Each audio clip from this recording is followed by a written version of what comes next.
2023 Interior, Environment, and Related Agencies Bill. Very pleased to be joined here today by Congressman David Joyce, the ranking member. I also want to welcome the full committee chair, Ms. DeLauro, and all of the subcommittee members. This is a hybrid markup, so we need to address a few housekeeping matters. For the members joining remotely, once you start speaking, there's a slight delay before you are displayed on the main screen. Speaking into the microphone activates the camera displaying the speaker on the main screen. Do not stop your remarks if you do not immediately see the screen switch. If the screen does not change after several seconds, please make sure you are muted. To minimize background noise and ensure the correct speaker is being displayed, we ask that you remain on mute unless you have sought recognition. The chair or an individual designated by the chair may mute participants' microphones when they are not under recognition to eliminate inadvertent background noise.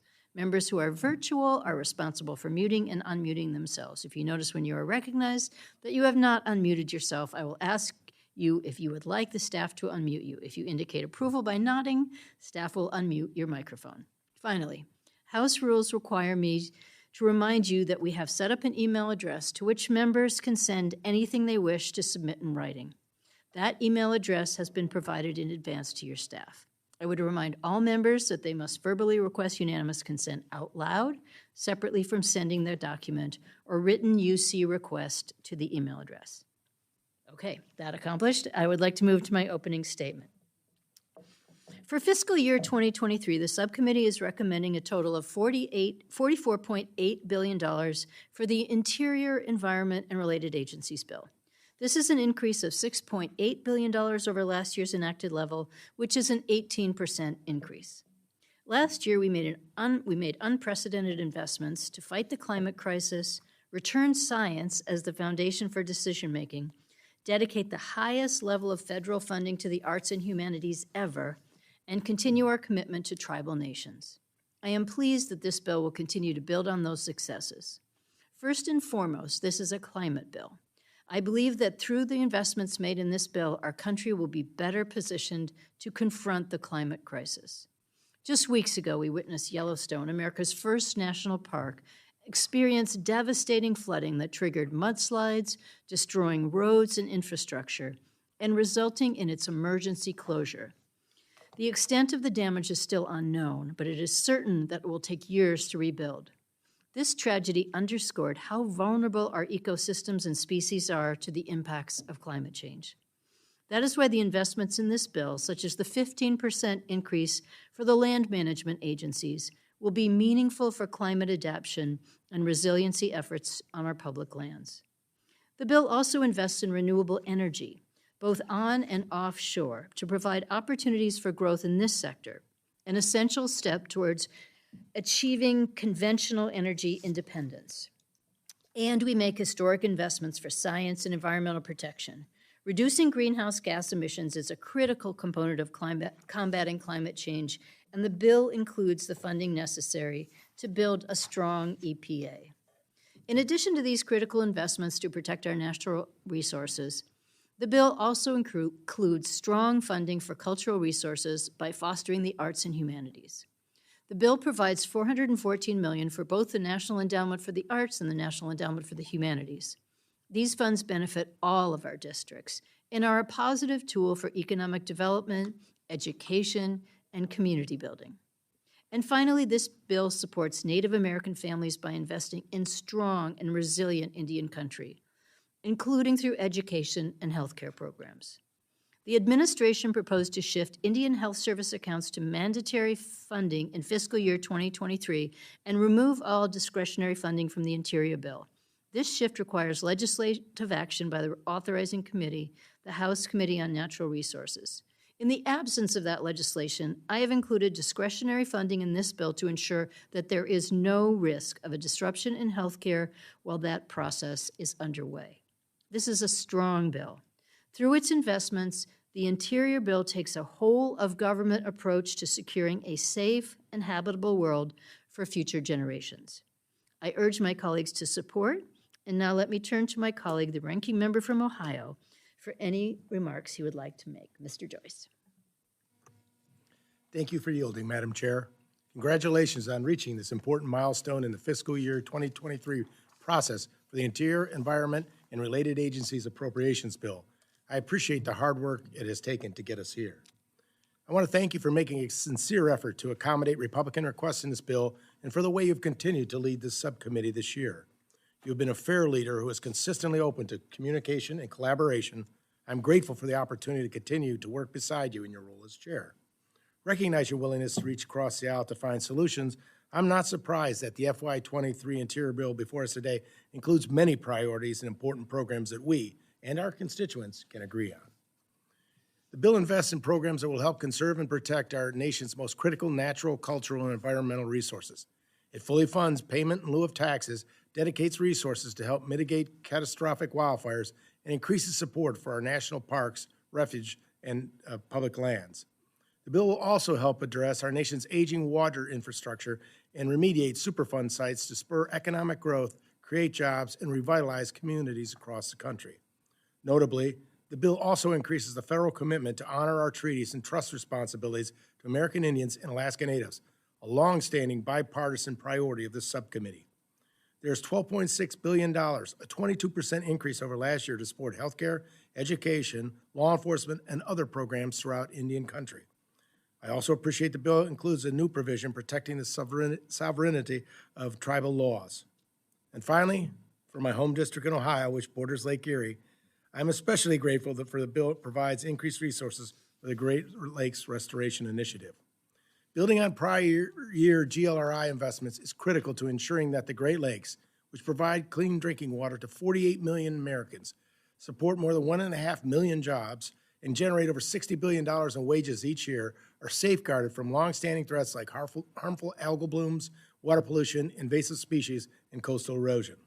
I'm very proud that we continue to work across the aisle to treat the Great Lakes as the national treasure they are and ensure that they can be restored and protected for future generations. Unfortunately, while I'm supportive of many of the bipartisan components of the bill, I regret I'm unable to support the bill today. At nearly every hearing this year, I made it abundantly clear with the rising energy costs and unprecedented prices we are seeing at the gas pump, over $5 a gallon nationally, it is now more important than ever that we continue to support an all of the above domestic energy policy. I had hoped the bill would recognize the dire situation our country is in and the national polls calling on Congress to push back on the administration's hostility towards domestic conventional energy production. Unfortunately, that is not the case. The bill before us today eliminates longstanding bipartisan provisions already agreed to and instead adds new controversial policy riders that could weaken U.S. energy and mineral security by limiting development of these and other natural resources. These provisions would prevent and disincentivize domestic production, only making us more dependent on others, including our adversaries and others with questionable environmental and human rights policies. Simply put, these provisions undermine the American energy sector and fail to put American industries and businesses first. Utilizing all our domestic resources to increase production brings stability to the marketplace and to our energy grid, reduces energy costs, spurs economic growth, and creates good-paying jobs. More than that, it puts America back on the path to energy independence, which is imperative to our national security. We cannot lock America out from the domestic energy and minerals it needs for a smooth transition to a cleaner energy future. And in the meantime, let's not forget that our economy continues to depend on the all-of-the-above energy strategy. This is more apparent now than ever, and the added controversial provisions in this bill would undermine our ability to meet this demand and only cause energy prices to rise. In the fiscal year 22 conference negotiation just 3 months ago, similar riders were dropped from the final agreement, and the same must be done again before this bill can be signed into law. And finally, I have serious concerns about the level of funding proposed in the bill, given it provides a nearly $7 billion increase in discretionary spending, and many agencies receive double-digit % increases. With inflation at a 40-year high, energy and food costs on the rise, and Americans across the country struggling to pay their bills, we must work to rein in federal spending. It is imperative that the federal government live within its means so that we do not saddle future generations with even more economic burden than what already awaits them. Despite these policies and spending concerns, I'd like to reiterate my thanks to Chair Pingree for the work she has done on many bipartisan priorities in this bill, and I want to thank the staff for their tireless efforts as well. I'm confident as we move forward, we'll continue to work with our subcommittee colleagues to address controversial policy riders, reach a bipartisan agreement on spending, unleash American energy, and get this country back on track. Thank you, Madam Chair. I yield back. Thank you, Mr. Joyce, and thank you for the good working partnership that we have on this bill, and for reminding me that I forgot to thank the staff. So thank you to all of the staff for their hard work, and the hard work that I know we're all going to do together in the next 2 weeks. So I'd like to recognize Congresswoman DeLauro, Chair of the full committee, for her remarks. Thank you for joining us today. Thank you. Thank you, Chair Pingree, and thank you, Ranking Member Joyce, and the members of the Interior Environment Subcommittee for your work on the bill before us. And let me also say thank you to the subcommittee staff for your hard work in bringing us to this day. With the passage of the 2022 government funding package, we began to reverse decades of disinvestment in the programs that protect our air and water, our natural resources, and our biodiversity. Instead of catering to the biggest corporations and billionaires who often profit at the expense of our environment and the middle class, working families, and the vulnerable, we are introducing a bill to protect our environment and the Americans who need us most. Bold and lasting solutions require continued and sustained investments, which is why I'm so proud that this bill builds on last year's great achievements. To confront the climate crisis, this bill follows the science and develops common sense standards to curb pollution with $11.5 billion for the Environmental Protection Agency. We are giving EPA the funds it needs to restore and preserve our bodies of water, to ensure safe drinking water and wastewater infrastructure, and to clean up contaminated lands. We are also increasing funding for renewable energy programs to grow production of clean energy sources. I'm particularly glad that the restoration of the Long Island Sound is funded at $40 million, an increase of $8.6 million. The Long Island Sound is one of Connecticut's most critical natural resources, and this is a project that my constituents rely on. As we invest in rebuilding and sustaining this critical infrastructure, we are turning this moment of great challenge and uncertainty into one of opportunity and unparalleled investments that will create American jobs and build a greener economy. We do not have to choose between supporting American workers and protecting our environment for the next generation. We can and we must do both. And as we fight climate change, we must simultaneously recognize what the past 2 years have further highlighted, that people of color and historically underserved communities are hardest hit when disasters of all kinds strike. We know this to be especially true of climate change, which is why we provide $301 million to advance environmental justice efforts that will address the unacceptable levels of pollution these communities face. I'm also glad that this bill invests in a strong and resilient Indian country, which will increase access to quality health care and education. With $8.1 billion for the Indian Health Service, we are providing the funds needed for direct medical and public health services in tribal areas. We are also honoring the federal government's responsibilities to Native Americans with $4.4 billion for the Bureau of Indian Affairs, the Bureau of Education, and the Office of the Special Trustee. This matters, and it ensures we are upholding our commitment to care for those pushed aside for too long. At the same time, this bill invests in the cultural, historic, and biodiversity preservation so critical to our nation's past and our future. We are providing increased funds for the programs that protect our public lands, our parks and forests, and revive the arts and the humanities with historic funding while ensuring they are preserved for generations to come. This bill creates a better and a greener economy. It confronts climate change, it supports Native American communities, and it fosters equity. I am so proud that taken together, the investments in this bill ensure a safer and a healthier planet as we revitalize our economy and preserve our cultural heritage. And with that, once again, let me say thank you to Chair Pingree and to Ranking Member Joyce for the work on this bill. I urge my colleagues to support it. Thank you very much, Madam Chair. Are there any other members wishing to make remarks? Chair McCollum. Thank you, Madam Chair, and to you and Ranking Member Joyce. Thank you for the work that you have done with the increases, significant increases to many of the programs that we've worked on together in a nonpartisan fashion on this committee to uphold our treaty obligations in health and education and criminal justice.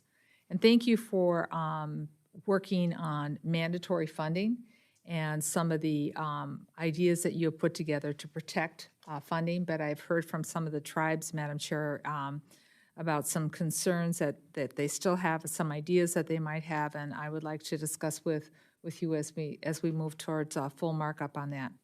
And then I just have two other quick comments. I'm glad we're fully funding the payment in lieu of taxes, but that does not belong in this bill. It wasn't originally in this bill. It was something that Ways and Means did, is taxes. And when we now are upholding local government responsibilities for public lands, it takes away from things that we could be doing in this bill. And I'm going to use Yellowstone as an example. I haven't seen it yet, but eventually I'm going to get the Yellowstone report, the unfunded mandates in Yellowstone, and I want to compare it to the damage that has been done. Maybe there won't be anything in common, but I've got a feeling we're going to see a lot of resiliency could have been built into some of the structures and some of the trails and things that are happening in Yellowstone that are going to be happening with some of these other extreme weather events. We're having them in Voyageurs National Park. And we need to start looking seriously at working, Madam Chair, to get you more increases to do some of the infrastructure in our treasure public lands and public parks, because it's only going to cost us more money in the long run, not to fix the problem when we see it right away. So congratulations on a great bill, and I look forward to supporting it as we move forward. Thank you very much. Any other members wish to speak? Mr. Cartwright. Thank you, Madam Chair. I speak in support of this legislation and to thank you, Chair Pingree, for providing $3.5 million for the Wyoming Valley Sanitary Authority. It's an investment that will support infrastructure upgrades to improve the water quality of my district's rivers and streams by addressing stormwater runoff. And this investment will prevent the local taxpayers from having to pick up the tab for these commitments. I also want to thank the chairwoman for providing $3.5 million for Milford Borough in Pike County, Pennsylvania. It's funding that will go a long way towards supporting local efforts to replace roughly 11,000 linear feet of failing galvanized stormwater pipe that is long overdue for replacement.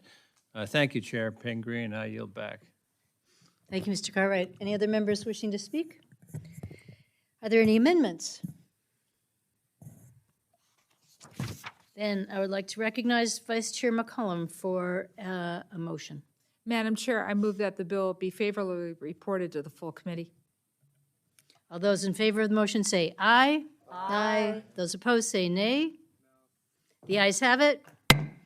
I ask unanimous consent that the staff be permitted to make technical and conforming changes to the measure just approved. Without objection, the subcommittee stands adjourned. Good job, my dear.